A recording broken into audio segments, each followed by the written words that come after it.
성령님께서 우리 마음을 밝히시고 주님의 진리를 깨닫게 하여 주시옵소서. 주님의 말씀을 통해 우리의 삶이 변화되게 하시고 그 말씀을 따라 살아가는 지혜와 힘을 허락하여 주시옵소서. Loving God, we come to hear your word at this time. May your Holy Spirit enlighten our hearts and help us to understand your truth. Let your word transform our lives and grant us the wisdom and strength to live according to it. In Jesus' name we pray. 예수님의 이름으로 기도드립니다. 아멘.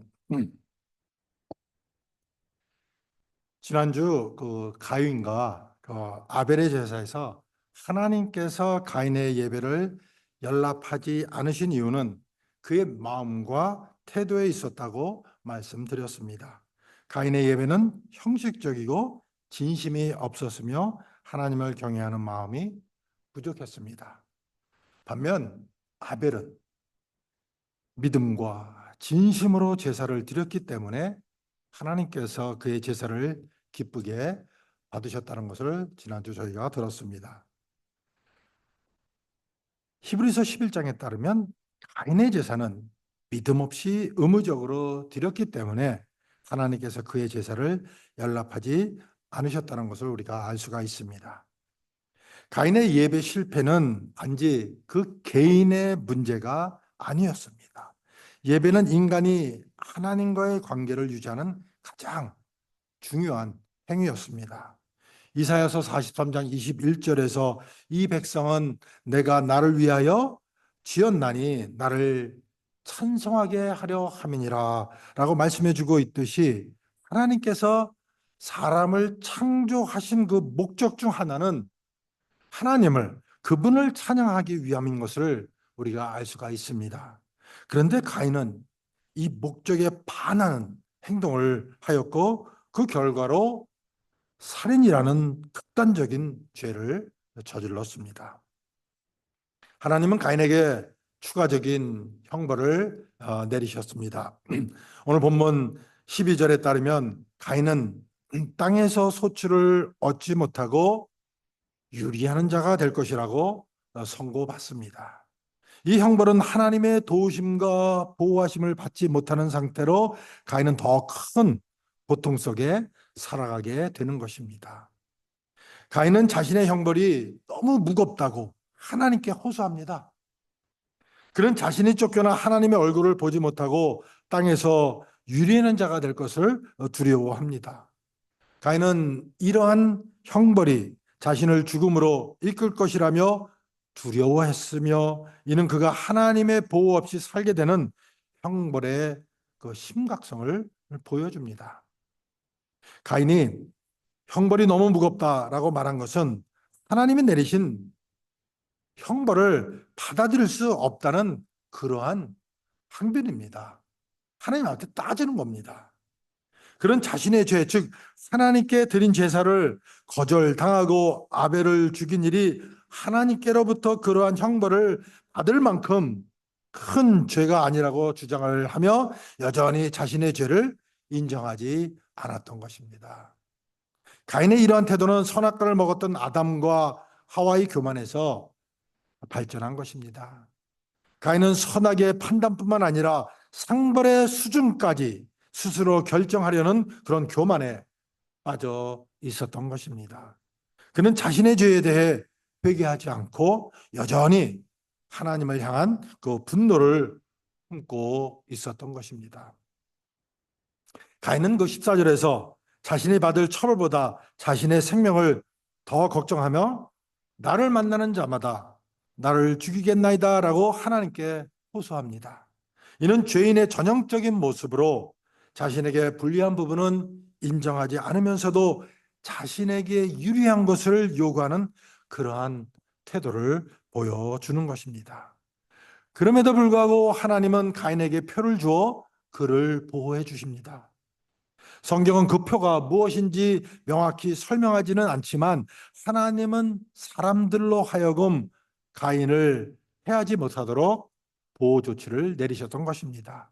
이 장면에서 우리는 죄인에게도 은혜를 베푸시는 그 하나님의 모습을 볼 수가 있습니다.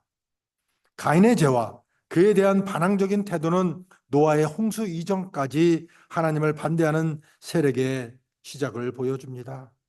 가인은 하나님께서 그의 제사를 거절하시고 동생 아벨을 죽인 후에도 자신의 죄를 인정하지 않았습니다. 심지어 하나님의 형벌을 받아들이지 않는 그 가인을 통해 하나님을 대적하는 움직임이 본격적으로 시작이 됩니다. 가인은 에덴 동쪽의 놋 땅에서 정착함으로써 하나님의 형벌을 적극적으로 거부를 합니다. 하나님께서는 가인에게 유리하고 방황하는 그런 삶을 살도록 형벌을 내리셨지만 가인은 놋에서 아내와 동참하고 아들을 낳으며 그곳에서 성을 쌓아서 자신만의 왕국을 세우려는 시도를 하면서 거기서 사는 겁니다. 이 행동은 하나님이 아닌 자신의 힘과 의지로 삶을 개척하려는 가인의 교만을 상징하며 하나님께서 주신 질서와 형벌을 의도적으로 거부하는 모습을 드러내는 것입니다. 다시 말씀드리면 이는 가인이 하나님의 뜻을 거부하고 자신이 하나님처럼 되려는 그런 의지를 나타내 주고 있는 것입니다. 가인은 아들의 이름을 에녹이라 지으며 그 후손들에게 하나님의 반대 세력을 전수해 줍니다. 에녹이란 이름은 전수자 또는 시작이라는 의미를 가지고 있으며 이는 가인의 그 반항적인 정신이 에녹을 통해 계속 이어짐을 상징해 주고 있습니다. 가인은 자신의 삶을 통해 하나님의 말씀을 정면으로 부정하고 이 반대 세력이 그의 후손들에게 그대로 이어지게 됩니다. 가인의 후손들은 점차 하나님을 부정하고 반대하는 세력을 형성해 나갑니다. 가인의 족보는 에녹에서 시작하여 람에게 이르기까지 이어지며 이들은 하나님의 질서를 무시하고 스스로 왕국을 건설하려는 그런 교만을 드러내 줍니다. 이 반대 세력의 역사는 단순히 가인의 범죄로 끝나지 않고 그의 후손들에게도 전수가 되어서 확장이 되어집니다. 그런 가인의 족보를 18절에서 언급해주고 있습니다.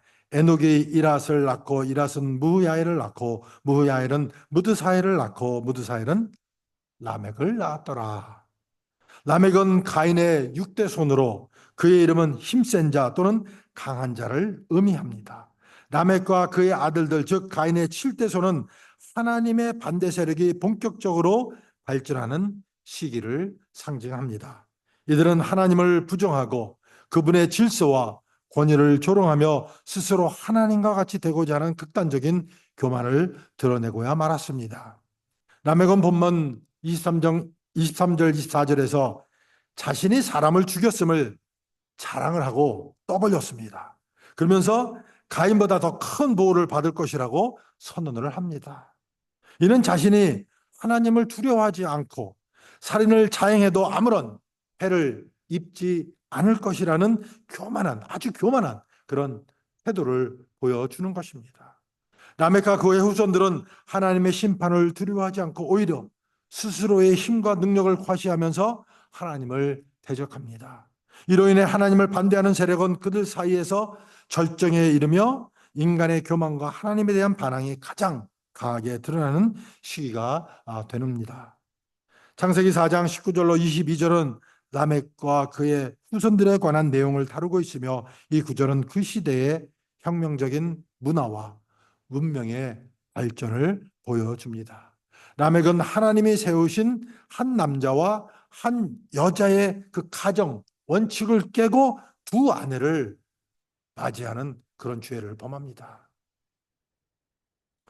아내들의 이름은 아다와 실라로 각각 장식과 그림자를 의미합니다. 라멕의 이러한 행동은 하나님의 질서를 어긴 첫 번째 사례로 그가 하나님을 무시하고 인간의 힘과 욕망에 따라 살아가려는 태도를 반영합니다. 라멕의 아들 중 야발은 장막에 거주하면서 가축을 치는 자의 조상이 되었습니다. 이는 가축을 기르는 생활 방식을 정착시킴으로써 경제적인 안정과 풍요를 가져왔음을 의미합니다. 그의 또 다른 아들 유발은 수금과 퉁소를 잡는 자의 조상이 되어 음악과 예술 분야에서 새로운 장을 열었습니다. 이러한 문화적 발전은 인간 사회에서 예술적 표현과 감정의 표현이 중요한 역할을 하게 되었음을 시사해 줍니다. 또한 람에게 아들 두베알가인은 구리와 쇠로 여러 가지 기구를 만든 자로 그는 대장장이의 조상이 되었습니다. 두발가인의 역할은 인간 사회에서 기술적 혁신과 산업 발전의 중요성을 상징하며 이로 인해 인간은 더 나은 도구를 사용할 수 있게 되었고 생활의 편리함과 효율성이 크게 향상되었습니다. 이런 람에게 후손들이 다양한 분야에서 문화와 문명을 크게 발전시켰음을 보여줍니다. 그러나 이러한 문화적, 문명적 발전에도 불구하고 가장 큰 문제는 그 속에 하나님이 계시지 않다는 것입니다. 하나님이 그 가운데 계시지 않았다는 겁니다. 라멕과 그의 후손들이 이룬 발전은 인간 중심의 성취였으며 그들의 삶에서 하나님은 배제가 되었던 겁니다.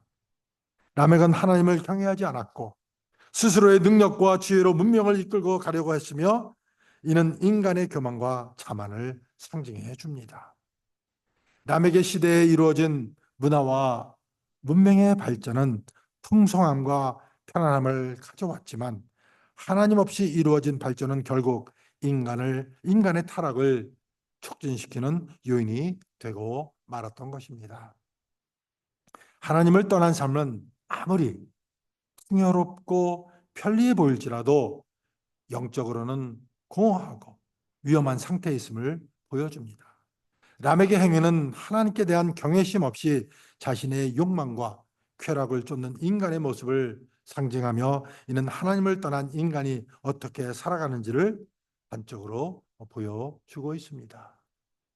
결국 람에게의 이야기는 하나님이 없는 문화와 문명이 인간을 타락으로 이끌 수 있음을 경고하는 교훈을 담고 있습니다.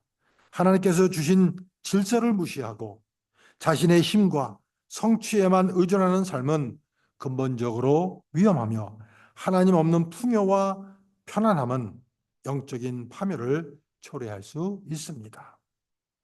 하나님이 계시지 않은 문화와 문명은 점점 더 하나님을 떠나게 만들고 스스로 하나님이 되고 왕이 되고자 하며 자기 삶의 주인이 되고 육체적인 향락과 쾌락을 추구하며 살게 만듭니다. 그래서 하나님이 없는 문화와 문명은 무서운 것입니다.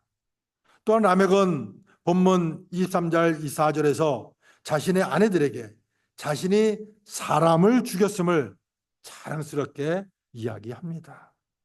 그는 나의 상처로 말미암아 내가 사람을 죽였고 나의 상함으로 소년을 죽였도다라고 말하며 작은 상처나 상함을 입힌 자는 어른이든 소년이든 가차없이 죽이겠다는 잔혹함을 드러내 줍니다. 이는 생명의 주관자이신 하나님의 주권을 무시하는 행위로 남에게 교만과 무자비함을 보여주는 중요한 장면입니다. 라멕은 자신을 가인과 비교하며 가인을 위하여는 벌이 7배일진데 라멕을 위하여는 벌이 77배이로다라고 말합니다. 이는 하나님께서 가인을 보호하시기 위해 그의 살인에 대해 벌을 7배로 갚으리라는 말씀을 조롱을 하면서 자신의 보복 행위를 정당화하는 그러한 발언입니다. 라멕은 완전하고 철저한 신적 형벌을 뜻하는 77배의 벌을 언급함으로써 자신의 폭력을 합리화하고 스스로 신적 권위를 주장하는 태도를 여기서 보여주고 있는 것입니다.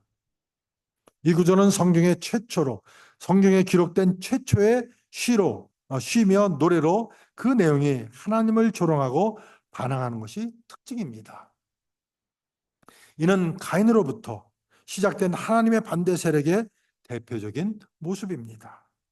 라멕은 단지 자신의 힘과 권위에만 의지하며 하나님을 경외하는 대신 하나님을 조롱하고 농락하는 태도를 보여줍니다.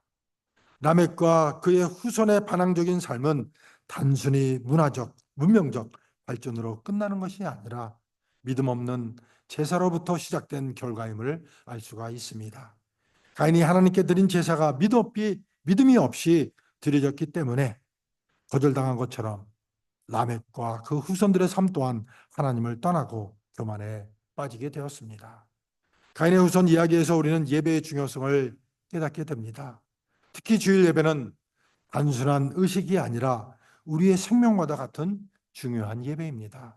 주일 예배는 하나님께서 약속하신 여자의 후손, 즉 예수 그리스도의 오심을 기억하고 고백하는 믿음이 담긴 시간으로 예수님의 구속 사역을 중심에 둔 예배인 것입니다. 예수님께서 십자가에서 죽으시고 부활하심으로써 우리는 구원의 소망을 얻었습니다. 예배는 그리스도를 통한 하나님의 약속을 믿고 고백하는 중요한 행위입니다. 하나님께서 아담과 하와에게 가죽옷을 입혀주셨듯이 예수님은 우리 죄를 덮어주셨습니다.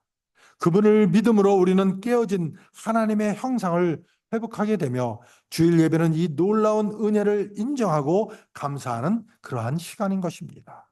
주일 예배는 믿음의 고백이자 신앙의 핵심이라는 것입니다. 예배를 소홀히 한다면 가인과 그 후손처럼 하나님을 반대하는 길을 걸을 위험이 있습니다. 가인의 후손들은 예배에 실패한 결과 하나님을 조롱하고 거부하며 자신의 삶의 주인이 되려고 했습니다. 그들의 삶은 예배에서 멀어지면서 하나님과 더 멀어지는 길을 걸었으며 이는 오늘날 우리에게도 동일하게 적용될 수 있는 그런 경고입니다. 예배를 소홀히 하면 영적, 정서적 그리고 관계적 측면에서 다양한 부정적 결과가 발생할 수 있습니다.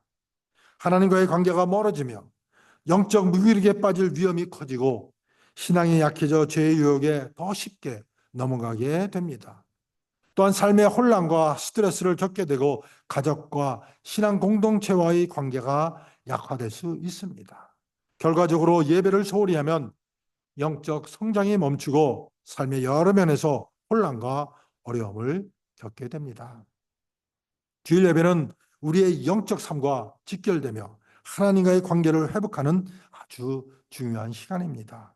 예배를 충실히 드릴 때 우리의 신앙은 더욱 성장하고 하나님과의 깊은 교제를 유지할 수가 있습니다. 그러나 예배를 소홀히 하거나 실패하면 가인처럼 교만과 반항의 길을 걸을 그러한 위험이 있습니다. 따라서 주일 예배는 하나님의 구원의 약속을 기억하고 우리의 신앙을 고백하는 중요한 순간으로 생명처럼 여겨야 하는 것입니다. 여러분들이 잘 아시는 그 칙필레이의 그 창시자인 트렛 캐트는 일요일 영업을 중단함으로써 신앙적 가치를 우선시했습니다. 주일에 휴무함으로써 예배와 하나님과의 관계를 중시하고 이를 통해 신앙을 실천하는 모습을 보여줍니다. 이는 단순한 이익을 넘어 믿음을 지키는 삶의 본보기로서 의미가 있습니다. 특히 주일 예배는 단순한 의식이 아니라 하나님께서 주신 그 구원의 약속을 믿고 고백하는 중요한 시간입니다. 칙필레이의 그 주일 휴무는 이 같은 믿음의 고백을 실천하는 예이며 이를 통해 고객과 직원들에게 신앙적 메시지를 전달합니다. 가인이 예배의 실패로 인해 타락한 길을 걸었던 것과 달리 칙필레이는 신앙의 원칙을 굳건히 지키며 하나님의 뜻을 따르려는 결단을 보여줍니다. 많은 사람들이 주일날 문 닫으면 영업에 손해볼 거라고 하는데 여러분 한 칙필레이 보셨죠? 가보셨죠? 칙필레이 가보시면 그 차들이 항상 길게 늘어서 있습니다. 무슨 말을 의미합니까? 여러분 칙필레이가 맥도날드 뭐 이런 버거킹 이런 데보다 또 레베뉴가 떨어지지 않습니다. 결론적으로 우리가 드리는 예배는 하나님과의 관계를 유지하고 신앙을 성장시키는 가장 중요한 행위입니다. 주일 예배를 소중히 여기고 그 속에 담긴 믿음의 고백을 통해 하나님과의 관계를 지속적으로 강화하는 것이 우리의 삶에서 매우 중요합니다. 칙필레이 주일 휴무는 이러한 예배의 중요성을 실천적으로 보여주는 한 예로 우리가 신앙을 실천하는 삶을 살아갈 때 어떤 결단이 필요한지를 상기시켜 줍니다. 따라서 우리 교회 모든 성도님들이 주일 예배를 소중히 여기고 또 하나님이 성경을 통해 약속하시고 성취하신 그 모든 것을 믿음으로 고백하며 인정하는 예배자가 되심으로 행복하고 신바람 나는 삶을 사시기를 예수 그리스도의 이름으로 축원을 드립니다. 아멘. 기도하시겠습니다. 사랑과 은혜의 하나님, 주님의 말씀을 통해 하나님을 떠난 자들의 삶이 어떠한지를 깨닫게 하시니 감사합니다. 가인의 죄와 그의 반항적인 태도를 보며 우리가 주님을 떠난 삶이 얼마나 어둡고 위험한지를 다시 한번 깨닫게 됩니다. 가인이 자신의 죄를 회개하지 않고 하나님을 떠나 스스로의 힘으로 살아가려 했던 것처럼 우리도 때로는 하나님을 의지하기보다 자신의 힘과 지혜로 살아가려 했던 적이 있음을 고백합니다. 그러나 주님, 그럼에도 불구하고 가인에게 표를 주셔서 그를 보호하신 하나님의 자비를 기억합니다. 우리 또한 연약하고 부족하지만 주님의 은혜로 우리의 삶을 지키시고 인도해 주심에 감사드립니다. 우리의 예배와 삶이 형식적이지 않도록 주님을 향한 진심과 믿음으로 가득 차게 하시고 주님과의 깊은 관계 속에서 날마다 변화되는 삶을 살게 하여 주시옵소서. Loving and gracious God, thank you for revealing through your word the consequences of living apart from you. As we reflect on Cain's sin and his rebellious attitude, we are reminded of how dark and dangerous life can become when we turn away from you. Like Cain, who refused to repent and sought to live by his own strength, we too confess that there have been times when we relied on ourselves rather than trusting in you. Yet, Lord, we also remember your mercy in placing a mark of a protection on Cain. Though we are weak and fall short, we are grateful for your grace that sustains us and guides us. Help us to approach our worship and daily life with a sincerity and faith, seeking a deep and genuine relationship with you. May our hearts be transformed as we walk with you each day. In Jesus' name we pray. 예수님의 이름으로 기도드립니다. 아멘.